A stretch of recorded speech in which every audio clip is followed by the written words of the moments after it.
नमस्कार मित्रों, आज हम आपके लिए खाटू श्याम जी से जुड़ी एक और सच्ची घटना लेकर आए हैं।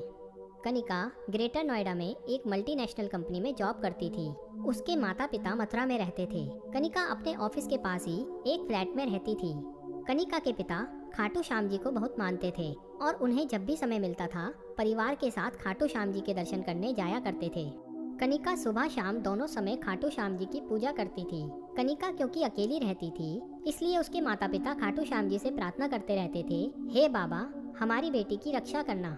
कनिका को जॉब करते काफी समय हो गया था। उसे जब भी छुट्टी मिलती वह अपने माता पिता से मिलने चली जाती थी। कुछ समय बाद कनिका के पिता ने हरिद्वार जाकर गंगा स्नान करने का निश्चय किया। उन्होंने कनिका से पूछा, पर ऑफिस में ज्यादा काम होने के कारण कनिका ने कहा, आप दोनों चले जाइए, मुझे छुट्टी नहीं मिल पाएगी। कनिका के माता पिता हरिद्वार चले गए।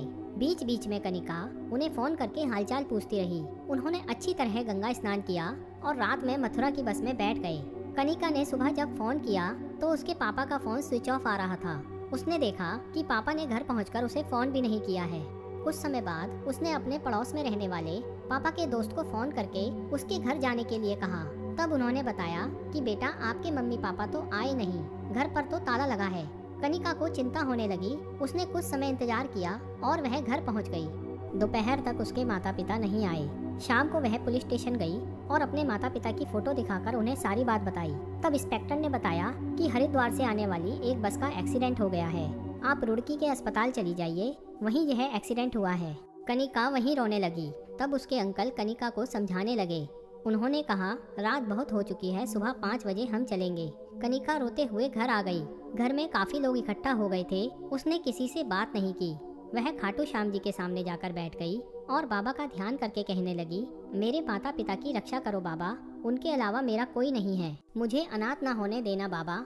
इसी तरह वह प्रार्थना करते करते वहीं सो गई। सुबह वह जल्दी उठ गई और अंकल के साथ रुड़की चली गई। वहाँ सभी अस्पताल, पुलिस स्टेशन, सब जगह ढूंढा, पर उसके माता पिता का कहीं पता नहीं चला। फिर वे लोग उस जगह पहुँचे जहाँ एक्सीडेंट हुआ था, पर वहाँ भी कोई नहीं था। कनिका का दिल बैठा जा रहा था। वह मन ही मन खाटू श्याम जी का नाम लेने लगी। उसने दोबारा पुलिस स्टेशन जाकर सभी घायलों की और यहाँ तक कि मरने वालों की भी लिस्ट चेक की, पर उसके माता पिता का कहीं पता नहीं चला। कनिका को लगा सब खत्म हो गया। वह हार कर घर वापस आ गई।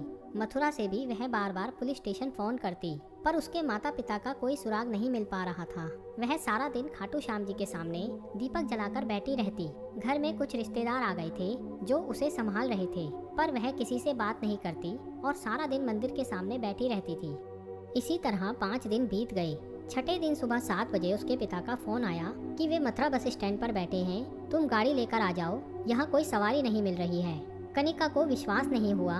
तब उसके पिताजी ने बताया, हम दोनों ठीक हैं। कनिका अपने अंकल के साथ बस स्टैंड पहुंची। वहां उसके माता पिता बैठे थे। कनिका उन्हें घर ले आई। तब उसके माता पिता ने बताया कि उन्हें भी चोट लगी थी और वे बेहोश हो गए थे। जब उनकी आंख खुली तो वे एक फ्लैट में थे। एक भले से व्यक्ति उनकी सेवा करते रहे। जब हम थोड़ा ठीक हुए तो हमने देखा उस फ्लैट में हमेशा इत्र की खुशबू रहती थी। जब हमने उनसे पूछा तो उन्होंने बताया कि वे खाटू श्याम जी की पूजा करते हैं और उन्हें इत्र लगाते हैं, उसकी ही खुशबू है। हमने उन्हें दिन में कई बार खाटू श्याम जी के मंदिर के सामने पूजा करते देखा था। हमने तुम्हें फोन करने की कोशिश की, पर हमारा फोन काम नहीं कर रहा था। कल रात उन्होंने हमें मथुरा की बस में बिठा दिया और हम यहाँ आ गए। कनिका बहुत खुश थी। उसके माता पिता के घर आते ही बधाई देने वाले और हालचाल पूछने वालों की भीड़ लग गई। इस तरह कई दिन निकल गए। जब कुछ फुर्सत मिली तो कनिका ने कहा, पापा, हमें उन अंकल से मिलना चाहिए, मैं उनका शुक्रिया करना चाहती हूँ, आप कल सुबह मेरे साथ चलेंगे। अगले दिन कनिका अपने माता पिता के साथ रुड़की में उसी फ्लैट के पास पहुँच गई। वहाँ जब ऊपर जाने लगे तो गार्ड ने रोका। तब कनिका ने बताया कि उन्हें तीसरी मंजिल पर रहने वाले अंकल से मिलना है। इस पर गार्ड ने कहा, यह बिल्डिंग तो पिछले 1 साल से खाली है, यहाँ कोई नहीं रहता। कनिका ने अपने पिता से पूछा, आप गलत जगह तो नहीं ले आए? तब उसके माता पिता ने कहा, नहीं बेटी, हम इसी बालकनी में बैठकर यहाँ का सारा नजारा देखते थे। कनिका ने गार्ड से आग्रह करके तीसरी मंजिल पर चलने को कहा। वहाँ जाकर देखा कि कोई नहीं था। उसके पिता ने जब वह कमरा खोला जहाँ खाटू श्याम जी का मंदिर था तो उन्होंने देखा वहाँ खाटू श्याम जी का मंदिर है और इत्र की खुशबू आ रही है। कनिका ने कहा, पापा, खाटू नरेश ने खुद आपकी सेवा करके आपको नई जिंदगी दी है, वे खुद आपका सहारा बनकर यहाँ रहे। तीनों की आंखों से आंसू बह रहे थे।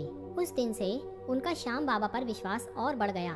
हे खाटू श्याम जी, अपने भक्तों पर सदा आशीर्वाद बनाए रखना, यही हमारी प्रार्थना है। जय श्री श्याम।